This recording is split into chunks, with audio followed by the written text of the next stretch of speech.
Hi, my name is Shalini Palaninath and today I'm going to talk about global gender gap. According to global gender gap, reported released by the World Economic Forum (WEF) in 2011, India was ranked in 113 on the Gender Gap Index (GGI) among 135 countries. Since then, India has improved its ranking World Economic Gender Gap to 105. Economy about the current in India, 23% are saying a lot of discriminations against women in their country, and 16% of Indian women reported that they are personally hated faces discriminations because of their gender in 12 months before 2019 to 2020.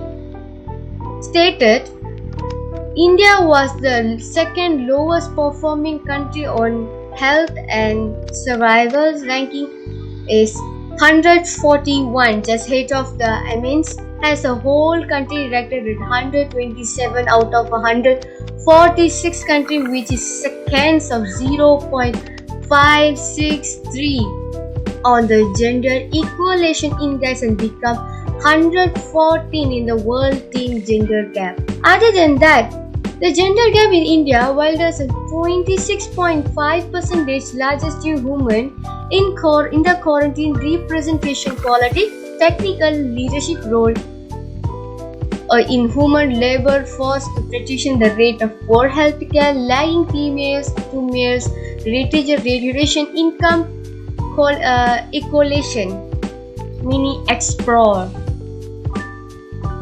So in this, the main factor responsible for gender equality in India have been seen latent incomplete coverage of the capabilities of the women and men have equal food, have education, have nutrition domination, reprostitution and prefer sons, family members, economy, religions, social, emotional result and dream enormous. And other than that, research also found that the equation, of course, a wide range health and social problem. Of course, this is reduced expenditure, high infant, modulating a poor education. The lower social modifying the increased level of violence and mental illness. This is all from me about gaps of gender equality from India. I will talk about the factors of the issue that happened in India. Firstly, in terms of education, women rate only 65.46% that went for study. A lot of girls drop out of the school early. Reason of that, most families in India chose their daughter not to go to school as the girl's only job to do is a household works. This shows that women in India has less education background than men. Next is son preference. Boys are given the exclusive right to inherit the family name and properties, and they are viewed as additional status for their family. Moreover, the prospect of parents losing daughters to the husband's family and expensive dowry of daughters further discourages parents from having daughters. There is strong belief that daughter is a liability. So for the next factor is one of the main causes of gender inequality in India is lack of awareness among women about their right to achieve gender equality. So usually this awareness is due to prevailing cultural and social norms, which means that women have to submit to men. Therefore, this issue needs to be addressed in order to help women become more aware of their rights that need to be claimed, and not just men who have the full right to own them.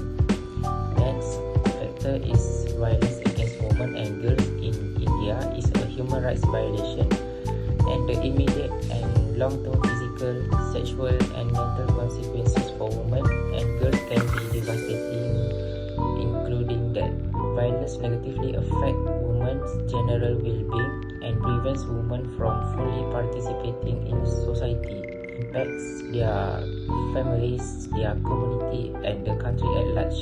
It has tremendous costs from greater strain on healthcare to legal expenses and Alright, so next factors is societal mindset.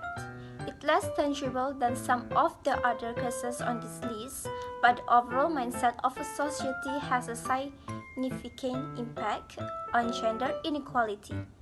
How society determines the difference and value of men's versus women's plays a starring role in every arena, whether it's employment or the legal system or healthy care.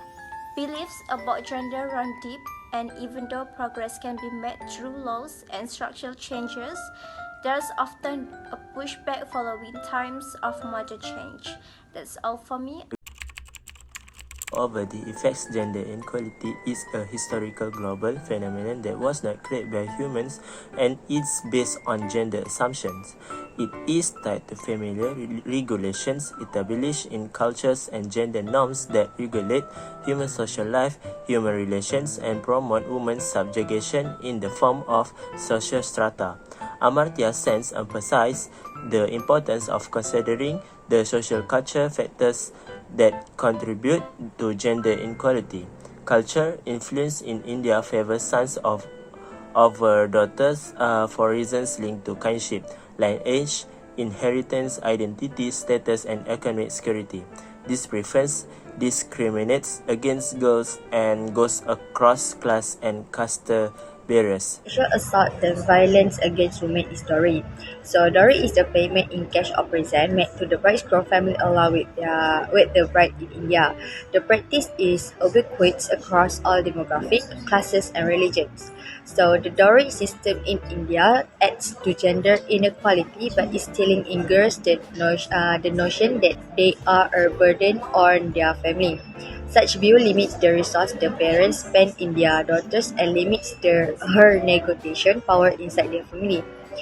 Parents store gold for their daughter's dowry since their birthright do not invest so that they can achieve gold medals. Due to social norms and practices that promote gender inequality, girls are more likely to experience child marriage, teenage pregnancy, child labor, inadequate education, and poor health. Numerous of these manifestations won't alter unless ladies are given greater value. Other than that, women and other oppressed genders suffer substantial and lasting effects as a result of gender inequality. Anxiety, despair, and low self-esteem can result from exposure to socio-economic disparity, violence, objectification, and discrimination.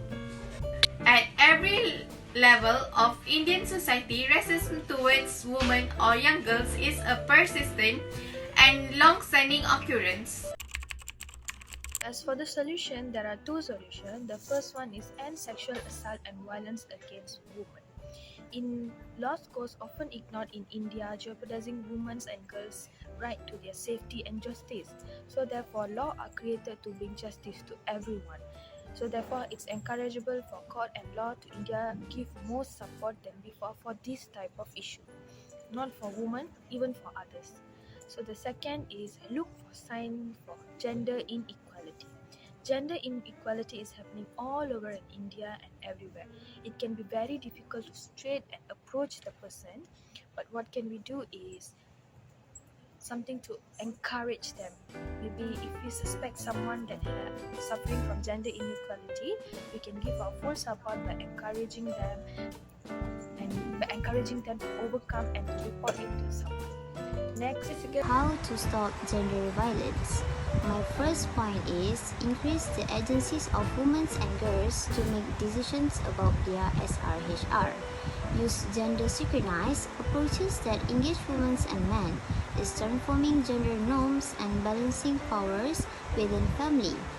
Constructively engage men and boys as individuals, within couples and communities, and through health facilities as partners and advocates for gender equality.